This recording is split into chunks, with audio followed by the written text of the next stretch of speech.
સ્વાધ્યાય 1.19 9 સેન્ટીમીટરની ધારવાળા એક ઘનાકાર ગૌસિયન સપાટીના કેન્દ્ર પર 2 માઇક્રોકુલમ વિદ્યુતભાર રહેલો છે. આ સપાટીમાંથી કુલ વિદ્યુત ફ્લક્સ કેટલું હશે? તો હવે ઘનાકાર ગૌસિયન સપાટીના કેન્દ્ર ઉપરનો વિદ્યુતભાર તમને આપેલો છે. તો Q બરાબર 2 માઇક્રોકુલમ એટલે 2 × 10⁻6 કુલમ.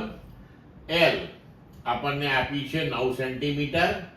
એપ્સાઇલોન 0 એ આપણને હંમેશા આપેલું હોય 8.85 × 10⁻12 કુલમ સ્ક્વેર પર ન્યૂટન મીટર સ્ક્વેર.